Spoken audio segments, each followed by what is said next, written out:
வரையில் கடலென திரண்டிருக்கிற என் உயிரின் உயிரான விடுதலை சிறுத்தைகளே, உங்கள் அனைவருக்கும் என்னுடைய பணிவார்ந்த வணக்கத்தை தெரிவித்துக் கொள்கிறேன். கொஞ்சம் உட்காரு. நீங்க உட்கார்ந்தா எனக்கு பேசுறதுக்கு மூடு வரும். கொஞ்சம் உட்காரு, கொஞ்சம் உட்காரு. தோழர்களே, இந்த நிகழ்ச்சியை நடத்துவதிலே பல சிரமங்களை நம்முடைய தோழர்கள் எதிர்கொண்டிருக்கிறார்கள். சற்றும் நாம் எதிர்பார்க்கவில்லை. வழக்கமாக ஊரக பகுதிகளில்தான், மாவட்ட பகுதிகளில்தான் நமக்கு இது போன்ற நெருக்கடிகள் வரும். அதற்கு காரணம், இந்த இயக்கத்திற்கு அனுமதி கொடுத்தால் பிற சமூகங்களை சார்ந்த சாதி சங்க பொறுப்பாளர்கள் எதிர்ப்பு தெரிவிப்பார்கள், அதனால் சிக்கல் வரும் என்கிற அச்சம் இயல்பாக காவல்துறையினருக்கு உண்டு. பிற சமூகங்களை சார்ந்தவர்கள் எதிர்க்கிறார்களோ இல்லையோ, காவல்துறையிலேயே இருக்கிற சாதியவாதிகள் அதை எதிர்ப்பார்கள். பெரும்பாலும் இது ஊரக பகுதிகளில் தான் நடக்கும். சென்னை போன்ற பெருநகரங்களில் அப்படி சாதி அடிப்படையிலான எந்த நெருக்கடியும் இதுவரை ஏற்பட்டதில்லை. அதிலும் கோயம்பேடு பகுதியில் பொதுமக்களுக்கு எந்த இடையூறும் கிடையாது. எந்த சமூகத்தை சார்ந்தவர்களின் குடியிருப்பும் இங்கே தனியே இல்லை. அவர்கள் எதிர்ப்பு தெரிவிப்பதற்கு இது நமக்கு புரியாத புதிராகத்தான் இருக்கிறது. நம்ம ராசி சரியில்லை என்று கருதுகிறேன், கிரகவாட்டம் சரியில்லை என்று கருதுகிறேன். எங்கு போனாலும், எந்த திசைக்கு போனாலும் நீ நெருக்கடிகளை சந்தித்துதான், எதிர்நீச்சல் போட்டுத்தான், நெருப்பாற்றில் நீந்தித்தான் சாதிக்க வேண்டும் என்று நமக்கு ஒரு விதி இருக்கிறது போலும். அப்படி சொன்னால்தான் அவர்களுக்கும் புரியும், நமக்கும் சற்று ஆறுதல் கிடைக்கும். நம்மை நாமே ஆற்றுப்படுத்திக் கொள்வதற்கு இது ஒரு நல்ல வழி. என்னப்பா செய்ய, நம்ம கரகவாட்டம் சரியில்லை, இதை விட சிறந்த வழி எதுவுமே கிடையாது. ஸ்ட்ரெஸ் வச்சிக்காம இருக்கிறதுக்கு இது இந்த ஜோசியம் ஜாதகம் பயன்படும். நமக்கு வேற வழி இல்லைப்பா, நம்ம கரகவாட்டம் சரியில்லை. எங்கேயோ நமக்கு சனியை உட்கார்ந்துருக்கிறான், ஜென்ம சனி உட்கார்ந்துருக்கிறான், பாத சனி உட்கார்ந்துருக்கிறான், என்னென்னவோ சனி சொல்றாங்க, அஷ்டம சனி அப்படின்னு ஏதோ சனி உட்கார்ந்துருக்கிறான். அதனால இப்படிலாம் விளையாடுறாங்க. இதை தாங்கித்தான் ஆக வேண்டும் அப்படின்னு நம்ம பழகி கொள்ள வேண்டும். இது நம்மை நாமே ஆற்றுப்படுத்திக் கொள்வதற்கு வேறு வழி இல்லை. எனக்கும் லாரிக்கும் ஒரு பெரிய தொடர்பு உண்டு. உண்மையிலே நீங்க உங்களுக்கு தெரியாத ஒரு செய்தி இன்னைக்கு நான் சொல்ல போறேன். உங்களுக்கு தெரியாத ஒரு செய்தியை நான் உங்களுக்கு சொல்ல போறேன். 1979 நான் சென்னைக்கு வரும்போது பியூசி முடிச்சுட்டு, பியூசினா உங்களுக்கு தெரியாது, +2 இப்போ 12வது சொல்றாங்க இல்லையா, அப்போ அது காலேஜில் பியூசின்னு வச்சிருந்தாங்க. காலேஜுக்கு போனால் ப்ரீ யூனிவர்சிட்டி கோர்ஸ்.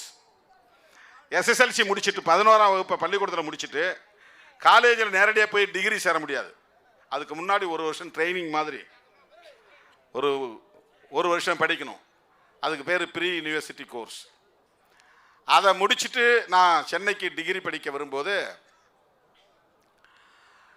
வந்தாலும் போனாலும் பஸ்ஸில் ஏற முடியாது, பஸ்ஸுக்கு கொடுக்க காசு கிடையாது. அப்போ எதில் போவோம்? லாரியில் தான் போவோம்.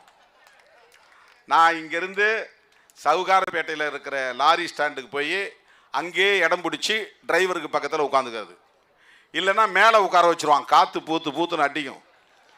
போய் 4.5 மணி நேரம் 5 மணி நேரம் போய் தொழுதூர் இறங்கணும். அது வரல 4 மணி நேரம் வெளியே உட்காந்துருக்கணும். நான் தொழுதூரில் இறங்கி தான் பஸ்ஸு பிடிச்சி திட்டக்குடி போய் திட்டக்குடியிலேருந்து நடந்து அங்கனூர் போகணும். அப்போது பேருந்தில் திருவள்ளூர் பஸ் தான் ரூட் பஸ்ஸு, டவுன் பஸ் கிடையாதுல்ல, ரூட் பஸ்ஸு தானே போகணும். ரூட் பஸ்ஸில் டிக்கெட் எடுக்க முடியாது, அவ்வளோ பணம் நம்ம கையில் கிடையாது. அப்போ லாரியில் ஏறி போனால் அதில் 10ல் 1 மடங்கு தான் காசு வாங்குவாங்க. 2 ரூபாயோ 1 ரூபாயோ 3 ரூபாயோ என்ன தான் வாங்குவாங்க. 3 ரூபாயோ 4 ரூபாயோ. அப்போல்லாம் சாப்பாடு 3 ரூபா தான். அதே ஃபுல் மீல்ஸ். இப்போ 3 ரூபாய்க்கு ஒரு இட்லி, ஒரு டீ கூட வாங்க முடியாது. இப்போ எவ்வளோ ஒரு டீ? இப்போ 10 ரூபா டீ. அடேங்க அப்பா, 10 ரூபா இருந்தால் அப்போ 3 பேர் ஃபுல் மீல்ஸ் சாப்பிட்லாம். நான் சொல்கிறது 79. அப்போது நான் நிறைய முறை லாரியில் ஏறி உட்காந்து தொழுதூர் போய் இறங்குறது உண்டு. அங்கேருந்து வந்தால் லாரி கிடைக்காது. சில நேரங்களில் வேனில் தான் வரணும். சவாரி கொண்டு போய் விட்டுட்டு சும்மா வர்ற வேன் இருக்கு பாருங்க, அவன் அங்கங்கே நிறுத்தி டிக்கெட் ஏற்றிக்கிட்டே வருவான். முதல் முறையாக நான் மெட்ராஸுக்கு வரும்போது படாத பாடு, நாய் படாத பாடுபட்டேன். ஒரு வேனில் தான் வந்தது, என்னை ஏற்றிக்கிட்டு வந்தார்கள். அண்ணன் ஒருத்தர் மகாலிங்கன்னு ஒருத்தர். அவர் என்ன பண்ணார், பஸ்ஸில் டிக்கெட் எடுக்கலை, ஒரு வேன் பிடிச்சிக்கலான்ட்டு வேன் பிடிச்சார். ஏற்கனவே அந்த வேனில் டைட்டாக இருக்குது, ஆள் உட்காரது இடம் இல்லை. ஆனால் இவர் போய் கேட்குறாரு, அவன் சரி ஏறிக்கேன்ட்டான். அவருக்கு வசதியாக ஒரு இடம் கிடச்சிக்கிச்சு, எனக்கு கிடைக்கல. ஒரு ஆள் தொடமையிலே உட்கார வேண்டியதாகி போச்சு.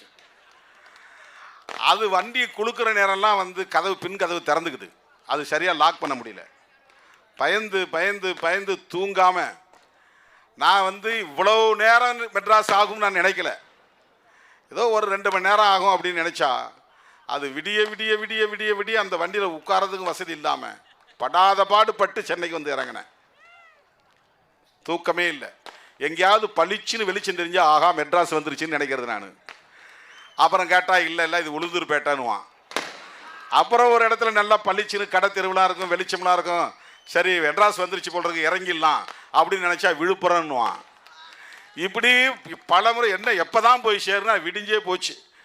சென்ட்ரல் ஸ்டேஷன் முன்னால் என்னை இறக்கி விட்டாங்க.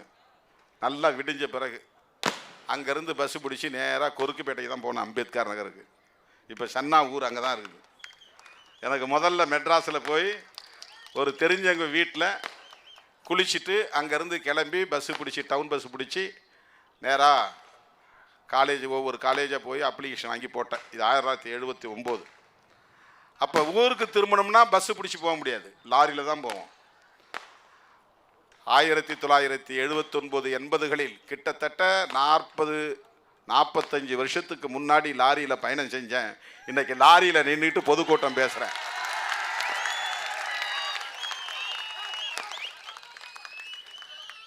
லாரியை நம்ம இழிவாக பார்க்க வேண்டாம். நமக்கு இந்த நிலையை கொடுத்தவங்க வேணால் சந்தோஷப்பட்டுக்கிட்டோம்.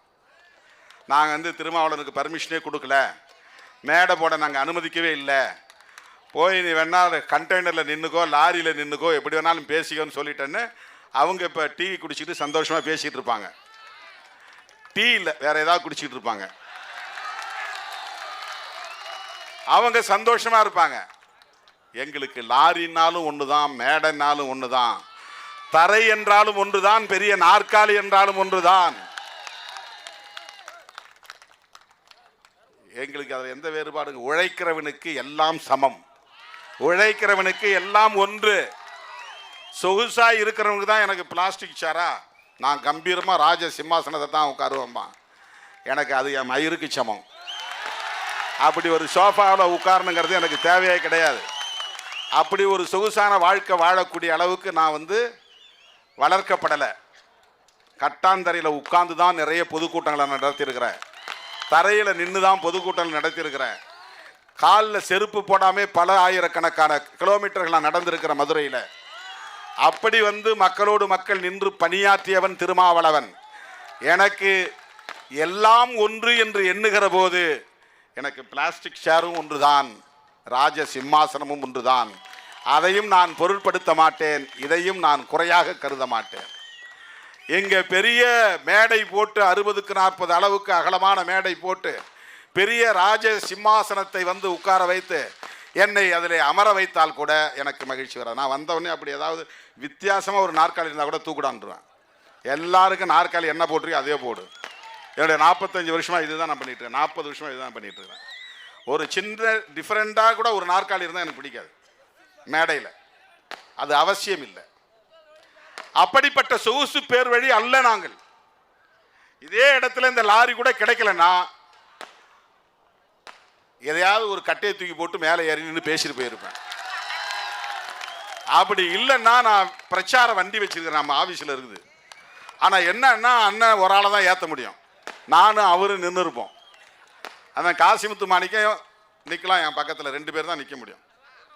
மற்றவங்க எல்லாம் இறக்கி விட்டுட்டு நாங்கள் 2 பேரும் மேடையில் நின்று பேசிட்டு போயிருப்போம். மைக்க கொடுக்குன்னு.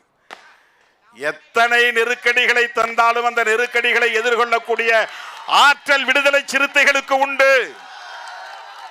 நெருக்கடிகள் சூழ்ந்த போதும் கொள்கை நெறிப்படியே வாழ்தல் வீரம். மதுரையில அண்ணா நிலையத்து முன்னால நான் நின்றுட்டு இருக்கேன் ராத்திரி 10 மணிக்கு. அப்ப எனக்கு ஒரு கவிதை எழுதணும்னு தோணுச்சு. ஏதோ ஒரு நிகழ்ச்சிக்கு அப்பெல்லாம் நான் என்ன பண்ணுவேன்னா, ஏதாவது ஒரு நிகழ்ச்சி நடத்தினா அதுக்கு ஒரு துண்டறிக்கை போடுவோம். அந்த துண்டறிக்கையே ஒரு கவிதை வடிவில் நான் எனக்கு தெரிந்த நடையில் எழுதுவேன்.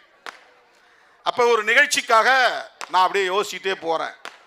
இந்த மதுரைக்கு தெற்க இருக்கிற பூரா அருவாள் தான் வீரத்துக்கு அடையாளம் அப்படின்னு நினைக்கிறான். அதுக்கு பதில் சொல்கிற மாதிரி ஒரு கவிதை எழுதணும்னு எனக்கு தோணுச்சு.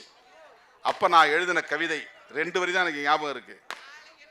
நெருக்கடிகள் சூழ்ந்த போதும் கொள்கை நெறிப்படியே வாழ்தல் வீரம். வீரம்னா என்னடா? உனக்கு நெருக்கடி வந்தா கூட கொள்கையிலிருந்து மாறாமல் அந்த நெருக்கடிகளை எல்லாம் தாங்கிக் கொள்வதுதான் வீரம். நெருப்பு அலைக்குள் வீழ்ந்த போதும் அடிமை நெறி மீறி பாய்தல் தீரம். வீரம்னா என்ன, தீரம்னா என்ன? 10 பேர் பதுங்கி இருந்து ஒருத்தனை போய் திடீர்னு அமுக்கி பிடிச்சி கழுத்து இருக்கிறதுக்கு பேர் வீரம் கிடையாது. நோஞ்சான வெட்டிட்டு நான் பெரிய மாவீரன் போட்டுக்கிறது வீரம் கிடையாது. 100 பேர் ஒன்னா சேர்ந்து போய் ஜனம் தூங்கிட்டு இருக்கும் போது திருட்டுத்தனமா குடிசையை கொளுத்திட்டு வர்றது, குச்சி கொளுத்துறது வீரம் கிடையாது. கருப்பங்காட்டுக்குள்ள பதுங்கி இருந்து கல்லெடுத்து அடிக்கிறதுக்கு பேர் வீரம் கிடையாது. வீரன்னா என்ன நெருக்கடி தந்தாலும் எதிர்த்து நிற்பதுதான் வீரம். அதிலும் கொள்கையில் சமரசம் ஆகாமல் இருப்பேன். நீ மயக்கு மொழிகளால் எங்களை வீழ்த்த நினைத்தாலும், பதவி ஆசை காட்டி எங்களை வீழ்த்த நினைத்தாலும், அச்சுறுத்தி எங்களை வீழ்த்த நினைத்தாலும், ஏற்றுக்கொண்ட கொள்கையில் இருந்து ஒரு அடி கூட ஒரு அங்குலம் கூட பின்வாங்க மாட்டோம். ஒரு அங்குலம் கூட பின்வாங்க மாட்டோம். இந்த 25 ஆண்டு கால தேர்தல் அரசியலிலும் இதை நிரூபித்து காட்டியவர்கள் விடுதலை சிறுத்தைகள். இதை உறுதிப்படுத்தி காட்டியிருப்பவர்கள் விடுதலை சிறுத்தைகள்.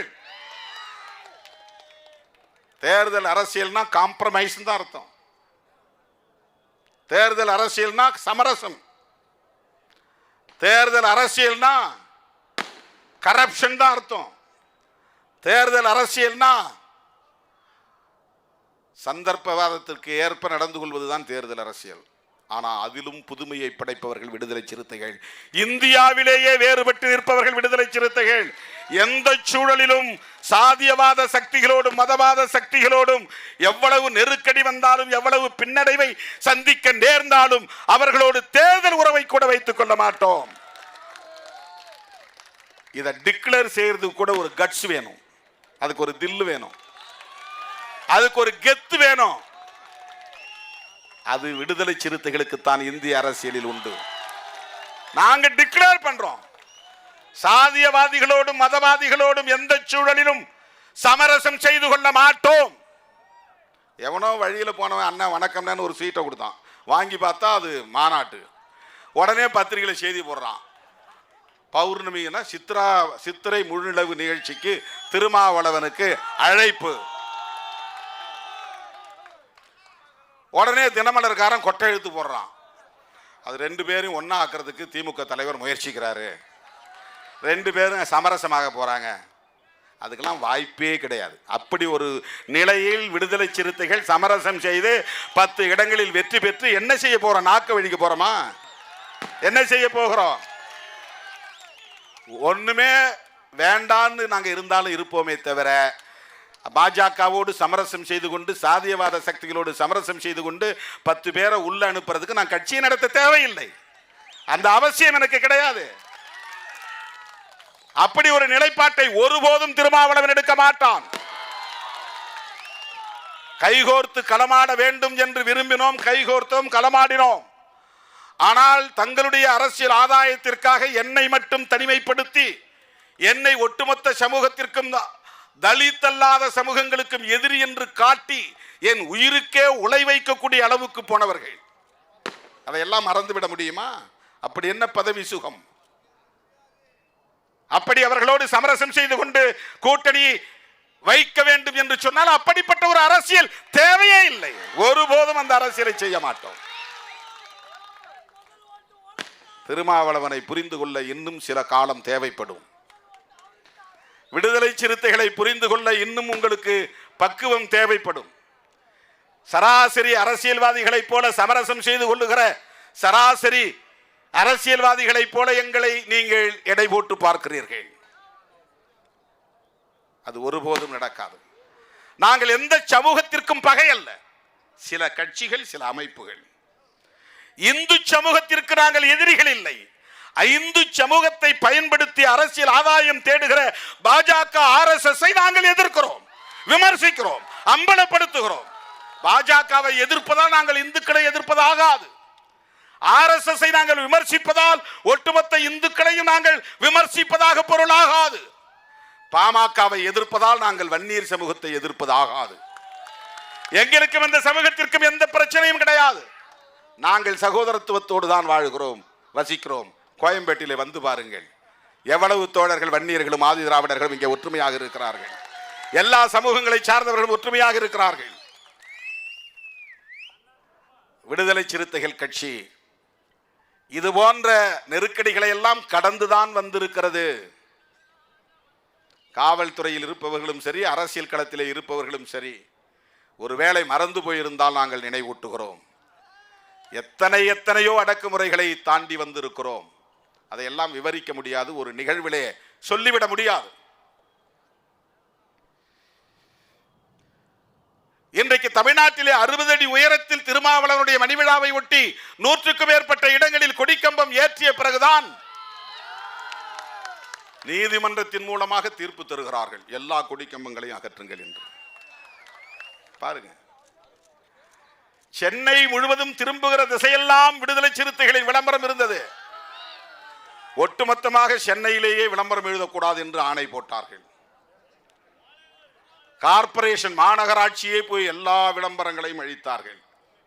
ஏன்னா விடுதலை சிறுத்தைகள் விளம்பரம் எழுதுகிறார்கள். விளம்பரங்களை அழித்தீர்கள், வீழ்ந்து போனோமா? கொடிக்கம்பங்களை வெட்டி சாய்த்தீர்கள், சாய்ந்து போனோமா? மாவட்டத்திற்குள்ளே நுழையக்கூடாது என்று தடுத்தீர்கள், நாடாளுமன்றத்திற்குள்ளே நுழைந்து விட்டோமே. கடலூர் மாவட்டத்திற்குள்ளே நுழையக்கூடாது என்று தடை விதித்தீர்கள். எந்த திருமாவளவனை கடலூர் மாவட்டத்திற்குள் நுழையக்கூடாது என்று தடுத்தீர்களோ அந்த திருமாவளவன் இன்றைக்கு கடலூர் மாவட்டத்து மக்களால் தேர்ந்தெடுக்கப்பட்டு நாடாளுமன்றத்திற்குள்ளே ஒரு முறைக்கு 3 முறை நுழைந்திருக்கிறான்.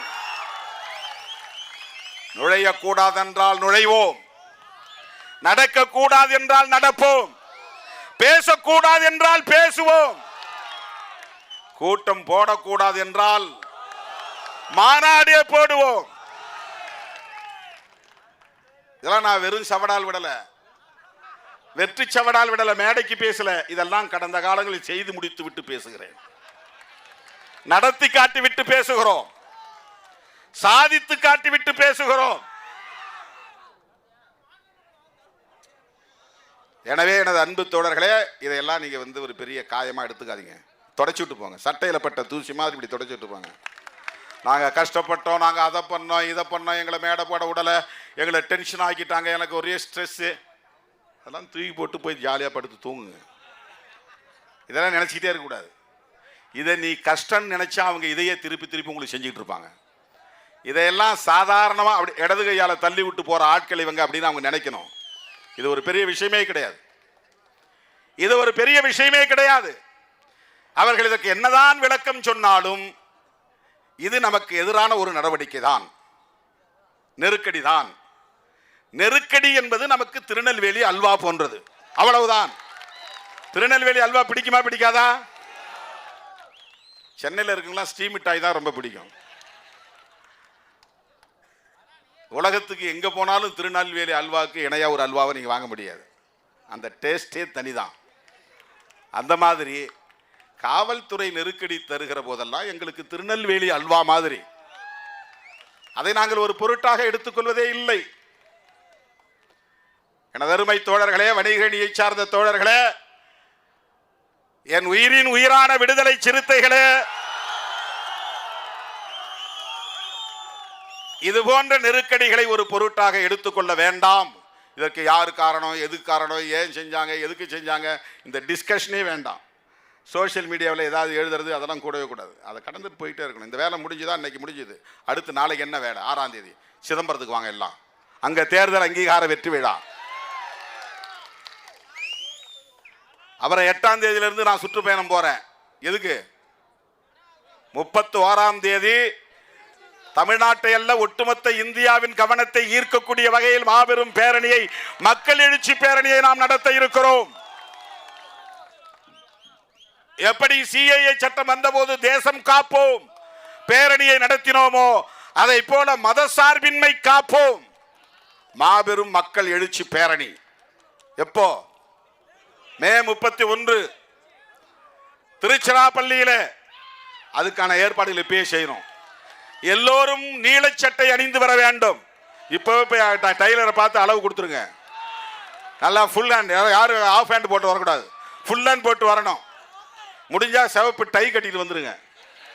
டை கட்டுறவங்க டை கட்டுங்க. வாய்ப்பு இருக்கிறவங்க அம்பேத்கர் மாதிரி கோட் சூட்டோட வாங்க. வாய்ப்பு உள்ளவங்க அம்பேத்கர் மாதிரி கோட் சூட் போட்டு வாங்க. ஒரு 10,000 பேர் கோட் சூட்டோட நடக்கட்டும் பேரணியில. ப்ளூ பேண்ட், ப்ளூ கோட்டு, உள்ள வெள்ளை சட்டை, சிவப்பு டை, பார்த்தா அம்பேத்கர் மாதிரி இருக்கணும். அதுக்காக எல்லாம் மீசி எடுத்துட்டு வந்துடாதீங்க. அண்ணா அம்பேத்கர் மாதிரி இருக்கணும்னு சொன்னாருன்ட்டு, அது அம்பேத்கர் ஸ்டைல். நம்ம ஸ்டைல் இப்படிதான். நம்ம ஸ்டைல் இப்படிதான். நம்ம அம்பேத்கருடைய மாணவர்கள் தான், ஆனால் நம்முடைய ஸ்டைல் வேற. எனவே 31ஆம் தேதிக்கு தயாராக வேண்டும். 8ஆம் தேதி சென்னையில், சென்னை, காஞ்சிபுரம், செங்கல்பட்டு, திருவள்ளூர் 4 மாவட்டத்துக்கான மண்டல செயற்குழு கூட்டம். 9ஆம் தேதி இல்லை, மாத்திட்டோம். அதுக்கு தான் இப்போ சொல்றேன். மாத்தியாச்சு. ஏற்கனவே சொன்னது தப்பு, அதில் திருத்தம். 8ஆம் தேதி சென்னை, 4 மாவட்டங்கள் மட்டும். 9ஆம் தேதி ஒன்றும் இல்லை. 10ஆம் தேதி வேலூர், ராணிப்பேட்டை, திருப்பத்தூர், திருவண்ணாமலை 4 மாவட்டம். 10ஆம் தேதி மாலை. அது 11ஆம் தேதி இல்லை, 12ஆம் தேதி இல்லை. 13ஆம் தேதி காலையில் மதுரை, மாலையில் திருச்சி. 14ஆம் தேதி காலையில் சேலம், மாலையில் கோவை. திருச்சி தான் அந்த மாவட்டம் வந்துருது, பெரம்பலூர்லாம். திருச்சியில், மதுரையில் தென் மாவட்டங்கள் முழுக்க, திருச்சியில் டெல்டா மாவட்டம் எல்லாம், தஞ்சாவூர், திருவாரூர், மயிலாடுதுறை, நாகப்பட்டினம், புதுக்கோட்டை, கரூர், அரியலூர், பெரம்பலூர், திருச்சி எல்லாம் ஒரு 7-8 மாவட்டங்கள் ஒன்றா. அது 13ஆம் தேதி மாலை. 13ஆம் தேதி காலை தென் மாவட்டம் 10-12 மாவட்டம். 14ஆம் தேதி காலையில் சேலம், மாலையில் கோவை. 15ஆம் தேதி விழுப்புரம். விழுப்புரம், விழுப்புரம், கடலூர், கள்ளக்குறிச்சி, புதுச்சேரி. இப்போ தோழர்கள்லாம் கேட்டுக்கிட்டு இருப்பாங்கன்னு நினைக்கிறேன் லைவ்ல. இதுதான் ஆல்டர்ட், திருத்தம் செய்யப்பட்டது. இது மண்டல செயற்குழு கூட்டம். 31ஆம் தேதி மிக முக்கியமான, வரலாற்று முக்கியத்துவம் வாய்ந்த ஒரு மாபெரும் மக்கள் எழுச்சி பேரணி. வக்ஃபு திருத்த சட்டத்தை திரும்ப பெற வேண்டும் என்கிற கோரிக்கை உட்பட புரட்சியாளர் அம்பேத்கர் அவர்களால் அரசமைப்பு சட்டத்தின் உயிர் மூச்சு கோட்பாடாக வழங்கப்பெற்ற செக்யூலரிசம் என்கிற மதசார்பின்மையை பாதுகாப்பதற்கான பேரணி. வக்ஃபு திருத்த சட்டம் முஸ்லிம்களுக்கு எதிரானது என்று பிஜேபி அரசு சொன்னாலும் கூட உண்மையிலேயே அது அரசமைப்பு சட்டத்திற்கு எதிரானது. அதனால் சேவ் செக்யூலரிசம் இதான் ஹேஷ்டாக். நீ போடுற எல்லா பதிவுகளும் கீழே ஒரு 4 கோடு இருக்கும் பாருங்க, இப்படி 2 கோடு, இப்படி 2 கோடு, அது பேர் என்ன? ஹேஷ்டாக். அதில் நீ இங்கிலீஷில் சேவ் செக்யூலரிசம் போடணும். சேவ் செக்யூலரிசம் அப்படின்னா மதசார்பின்மையை பாதுகாப்போம். மத அடிப்படையில் மக்களை பிளவுபடுத்தாதே. இஸ்லாமியர்களுக்கு, கிறிஸ்தவர்களுக்கு எதிரான வெறுப்பு அரசியலை விதைக்காதே. மதத்தின் பெயரால் வன்முறைகளை தூண்டாதே. மதத்தின் பெயரால் இந்திய ஒருமைப்பாட்டை சிதைக்காதே. மதத்தின் பெயரால் அரசமைப்பு சட்டத்தை சிதைக்காதே. இதுதான் கோரிக்கை. எனவே 31ஆம் தேதிக்கு நாம் ரெடி ஆகணும். இப்ப நாளைக்கு காலையில் ஏனிச்சு நீங்க எல்லாம் டைலரை போய் பார்க்கணும். எல்லாம் பேண்ட் சட்டைக்கு அளவு கொடுக்கணும். புது சட்டை பழைய சட்டை கிழிஞ்ச சட்டெல்லாம் போட்டு வரக்கூடாது. அது மாதிரி சட்டையை அயன் பண்ணாமல் போடக்கூடாது, அயன் பண்ணி போட்டு வரணும். வர்ற ஒவ்வொருத்தரும் அது வெறும் சட்டை போட்டு வந்தால் கூட நல்லா கஞ்சி போட்டு அயன் பண்ணி அழகாக போட்டு வரணும். கசங்கின நீல சட்டை போடக்கூடாது. லேடிஸுக்கு ஏற்கனவே யூனிஃபார்ம் கொடுத்தாச்சு, அதே யூனிஃபார்மை நீங்கள் தச்சிக்க வேண்டிதான். அதே யூனிஃபார்ம் சீருடை. தோழர்களே, 31ஆம் தேதி நாம் நடத்துவது இந்த நாட்டையும் மக்களையும் பாதுகாப்பதற்காக, தேர்தல் பேரம் பேசுவதற்காக அல்ல, கூட்டணியை தீர்மானிப்பதற்காக அல்ல, நம்முடைய சக்தியை காட்டி இத்தனை சீட்டுகள் வேண்டும் என்று கேட்டு பெறுவதற்காக அல்ல. அதை ஒருபோதும் விடுதலை சிறுத்தைகள் செய்ய மாட்டோம். எங்கள் வலிமை எங்களுக்கு தெரியும், எங்கள் உயரம் எங்களுக்கு தெரியும், எங்களுக்கு எது தேவை என்பதும் எங்களுக்கு தெரியும்.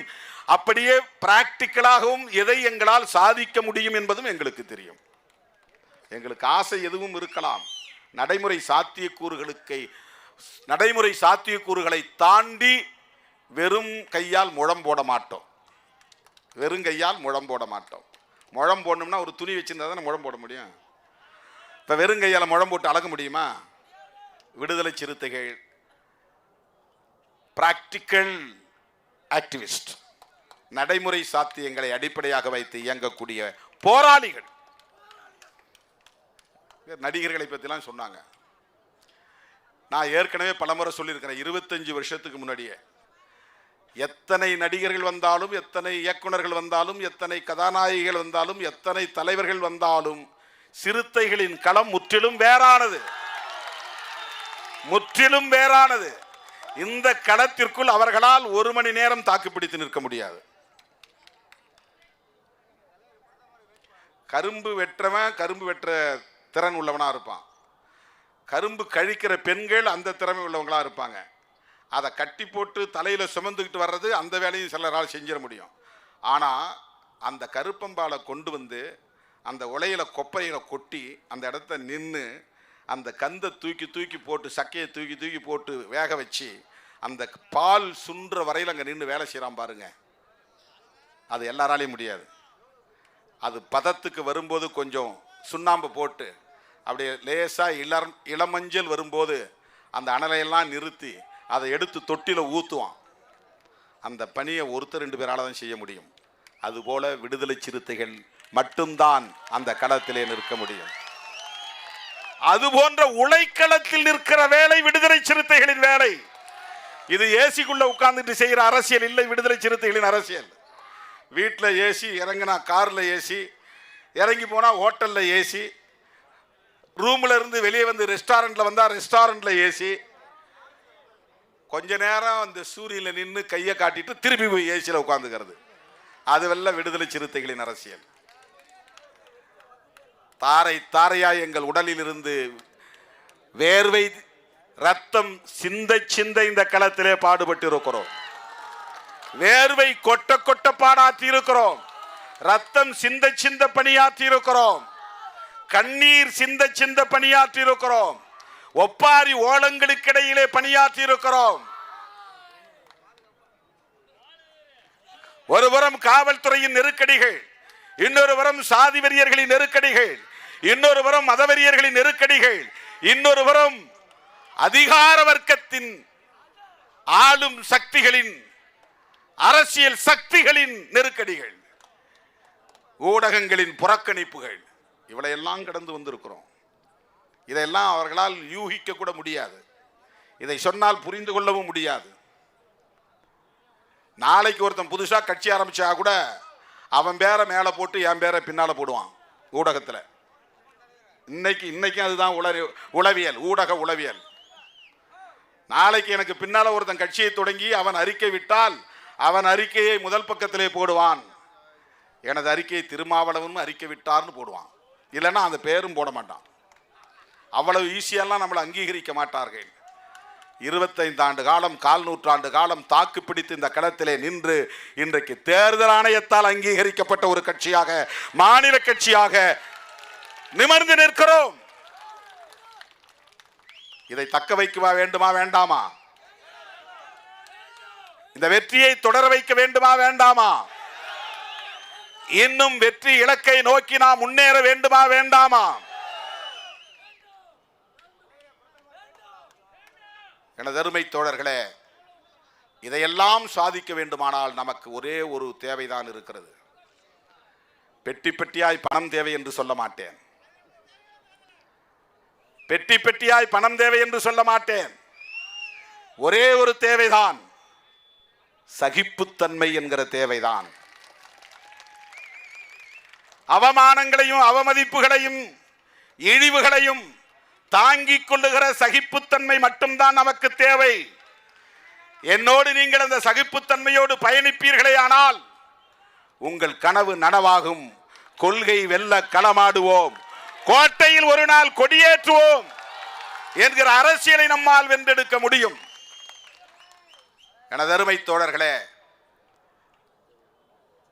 வணிகர்களின் நலன்கள் குறித்து பேச ஆசை, நேரம் இல்லை. இரவோடு இரவாக பயணம் செய்ய வேண்டும். விடியற்காலை நான் தொகுதியிலே ஒரு கோவில் கும்பாபிஷேகத்தில் பங்கேற்க வேண்டும். முஸ்லீமோடு உட்கார்ந்து தொப்பி போட்டுக்கிட்டு கஞ்சி குடிக்கிறாருன்னு கோவப்படுறான். நீ என்னைக்காவது ஒரு நாள் சங்கர மடத்துக்கு வான்னு கூப்பிட்டுருக்கிறியா? கூப்பிட்டுருக்காங்க. எனக்கு எதிராக இருக்கிற கும்பலை எல்லாம் கூப்பிட்டு போய் உட்கார வச்சு காசு கொடுத்து திருமாவளவனை எதிர்த்து தினம் யூடியூப் சேனலில் பேட்டி கொடுங்க.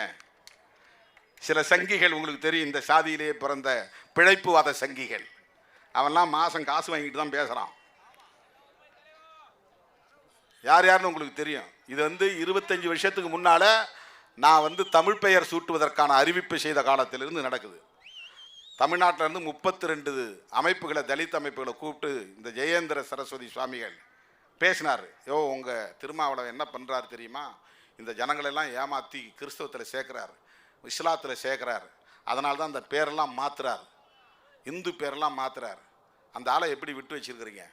நீங்கள் போய் பேசுங்க, எதிராக பேசுங்க, இயக்கம் கட்டுங்க. ஒவ்வொருத்தன் கையிலையும் 50,000 1 லட்சம் பணம் கொடுத்தது சாட்சி இருக்குது. அதுக்கு போயிட்டு வந்த தம்பியை ஒருத்தர் சொன்னார், அந்த 32 பேரில் நான் ஒரு ஆளுங்க, ஆனால் நான் பணம் வாங்காமல் வந்துட்டேன். இந்தந்த பையெல்லாம் போனான், இந்தந்த பையெல்லாம் போனான், அவன்லாம் தான் இன்றைக்கி உங்களை திட்டிகிட்டு இருக்கிறான் என்று சொன்னார்கள்.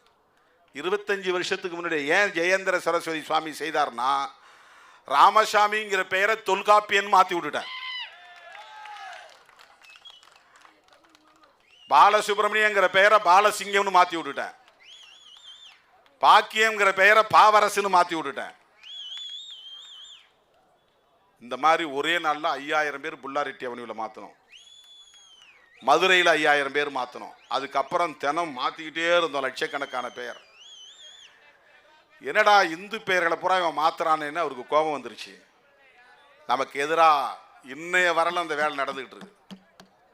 விடுதலை சிறுத்தைகள் தான் நம்ம மதத்துக்கும் நம்முடைய கோட்பாட்டுக்கும் எதிராக இருக்கிறார்கள். நாங்கள் மதத்துக்கு எதிராக இல்லை, உங்கள் சதி அரசியலுக்கு எதிராக இருக்கிறோம், உங்கள் அரசியல் கோட்பாட்டுக்கு எதிராக இருக்கிறோம். நீங்கள் சாதி வாழ்க என்று சொல்லுகிறீர்கள், நாங்கள் சாதி ஒழிக என்று சொல்லுகிறோம். நீங்கள் கோல்வாக்கரின் பிள்ளைகள், நாங்கள் அம்பேத்கரின் பிள்ளைகள். நீங்கள் வீர சாவர்கரின் பிள்ளைகள், நாங்கள் பெரியாரின் பிள்ளைகள். எப்படி ஒத்துப்போகும்? எப்படி ஒத்துப்போகும்?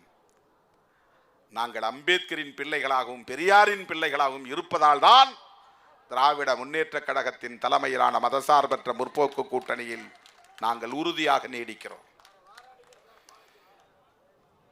அதிமுக தோல் மீது ஏறி சவாரி செய்கிறது பாஜக. 2021 அதிமுகவோடு கூட்டணி வைத்துதான் இன்றைக்கு இவர்கள் இந்த அளவுக்கு ஆட்டம் போடுகிறார்கள். அவர்கள் வாங்கிய வாக்குகள் எல்லாம் அதிமுக வாக்குகள், அது பிஜேபி வாக்குகள் அல்ல. பிறகு வெளியேறி வந்தார்கள். 2024 நாடாளுமன்ற பொது தேர்தலை தனித்து சந்தித்தார்கள். இப்போது மறுபடியும் அதிமுக பிஜேபி கூட்டணி. நாம் யாருக்கும் அறிவுரை சொல்லவில்லை, ஆனால் அச்சத்தை சொல்லுகிறோம். அதிமுக என்கிற ஒரு கட்சி தமிழ்நாட்டிலே வலுவாக இருந்தால்தான், திமுக அதிமுக என்கிற இரண்டு கட்சிகளும் வலுவாக இருந்தால்தான் பாரதிய ஜனதா என்கிற RSS அரசியல் அணி இங்கே வேரூன்ற முடியாது என்பது கடந்த கால வரலாறு. ஜெயலலிதா அம்மா இருந்த போதும் கலைஞர் இருந்த போதும் அவர்களால் வாலாட்ட முடியவில்லை. இப்ப கலைஞரும் இல்லை, ஜெயலலிதாவும் இல்லை. எப்படியாவது உள்ளே ஒரு இயக்கத்தின் தோளில் ஏறி அவங்க ஓட்டை வாங்கி அது எங்க ஓட்டுன்னு காட்டி நாங்க வளர்ந்துருவோம்னு கற்பனையா கணக்கு போட்டு கொண்டிருக்கிறார்கள். அதற்கு ஏன் இடம் கொடுக்க வேண்டும் அதிமுக? இதுதான் என்னுடைய கேள்வி. நீங்கள் ஜெயலலிதா அம்மையார் இல்லாமலேயே 65, 66 இடங்களில் வெற்றி பெற்றீர்களே. அதிமுக வலிமையோடு தானே இருக்கிறது. அதிமுகவினுடைய வாக்காளர்கள் யாரும் சிதறவில்லையே. ஜெயலலிதா அம்மையார் இல்லை என்பதனால் அவர்கள் யாருக்காவது மாற்றி போட்டார்களா? அப்படி நம்பிக்கையோடு இரட்டை இலை சின்னத்திற்கு அவர்கள் வாக்களிக்கிற போது அந்த வாக்குகளை எல்லாம் நீங்கள் அள்ளிக்கொள்ளுங்கள், உங்களுக்கு தருகிறோம் என்று நீங்கள் ஏன் பிஜேபிக்கு சிவப்பு கம்பளம் இருக்கிறீர்கள்? அது வளர்ந்தால் யாருக்கு ஆபத்து? எந்த கொள்கைக்கு ஆபத்து? எந்த கோட்பாட்டுக்கு ஆபத்து? இதையெல்லாம் எண்ணி பார்க்க வேண்டாமா? இனி எந்த காலத்திலும் மோடியோடு பிஜேபியோடு உறவு வைத்துக் கொள்ளவே மாட்டோம் என்று சொன்னவர் தானே பிராமண சமூகத்தில் பிறந்த ஜெயலலிதா அம்மையாருடைய சபதம். ஒரு பிராமண சமூகத்தை சார்ந்த பெண்மணி ஜெயலலிதா அம்மையாருக்கு பிஜேபி கூடாது என்கிற கருத்தில் உறுதிப்பாடு இருந்தது. மோடியா லேடியா மோதி பார்ப்போம் வா என்று சொன்னவர் தானே. அவருடைய வழித்தோன்றல்களாக இருக்கிற நீங்கள் எப்படி மனசாட்சியை விற்றுவிட்டு பிஜேபியை தோளில் சுமக்க தயாராகி விட்டீர்கள்? இது யாருக்கு லாபம்? உங்களுக்கு லாபம். அவர்களால் உங்களுக்கு ஒரு தொகுதியில் இருந்து ஒரு 1000 ஓட்டு வருமா? விரல் விட்டு சொல்ல முடியுமா? ஆதாரம் காட்ட முடியுமா? இரட்டை இலை சின்னத்திலே நிற்கக்கூடிய அதிமுக தொண்டனுக்கு பாரதிய ஜனதாவால் ஒரு சட்டமன்ற தொகுதியிலே எத்தனை வாக்குகள் வரும் என்று உங்களால் உறுதிப்படுத்த முடியுமா? ஆனால் பிஜேபி காரன் இருக்கிற தொகுதியில் அவன் வாங்க போகிற அத்தனை ஓட்டுகளும் இரட்டை இலைக்கு சொந்தமான ஓட்டுகள். அமித்ஷா வேணான்னு சொல்லிடுவாரா? இவ்வளவு நாளா எங்களை விமர்சனம் பண்ணீங்க, எங்களை திட்டுனீங்க, கடுமையா பேசினீங்க, அதனால உங்க 2 ஓட்டு எங்களுக்கு தேவையில்லை, 2 MP எங்களுக்கு தேவையில்லை அப்படின்னு அமித்ஷாவோ மோடியோ வேணான்னு சொல்லிடுவாரா? மிக உயர்ந்த ஒரு அதிகாரியை அழைத்து என்னை பேசினார். இன்னைக்கு சொல்றேன், அகில இந்திய அளவில் டெல்லியில மிக உயர்ந்த அதிகாரியை அழைத்து பேசினார். நான் கையெடுத்து கும்பிட்டு வந்துட்டேன். ஐயா, எங்களுக்கு எங்க ஏற்றுக்கிட்ட கொள்கைக்கு அதுக்கும் உடன்பாடு இல்லை, மன்னிச்சிருங்க. இல்ல, உங்க ஜனங்களுக்கு ஏதாவது நீங்க பண்ணலாம் இல்லையா? பிரதமரை வந்து சந்திக்கலாம் இல்லையா? நிறைய ஸ்கீம் வாங்கி கொடுக்கலாம். எஸ்சி மக்களுக்குன்னு நிறைய ஸ்கீம் இருக்கு, அதையெல்லாம் செய்ய சொல்லுவோம்.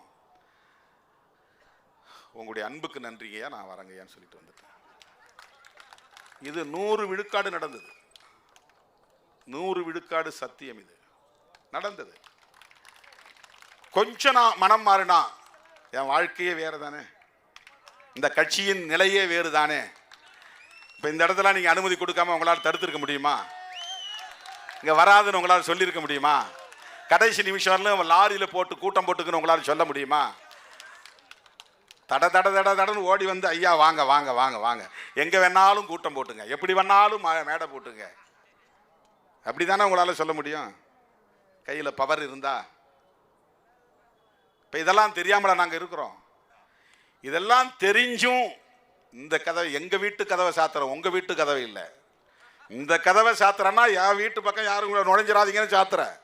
இந்த பக்கம் கதவை சாத்துறேன், இவன் எவனும் இந்த பக்கம் நுழைஞ்சிடக்கூடாதுன்னு கதவை சாத்துறேன். இந்த பக்கம் இருக்கிற கதவை சாத்துறேன். ஒரு கதவை மட்டும் திறந்து வச்சிருக்கிறேன், பின்பக்க கதவு எதுவுமே திறந்து வைக்கல. நாங்கள் மதசார்பற்ற முற்போக்கு கூட்டணி, இதில் நான் உறுதியாக இருக்கிறோம். அந்த கூட்டணியை உருவாக்கியதில் திருமாவளவனுக்கும் பங்கு உண்டு.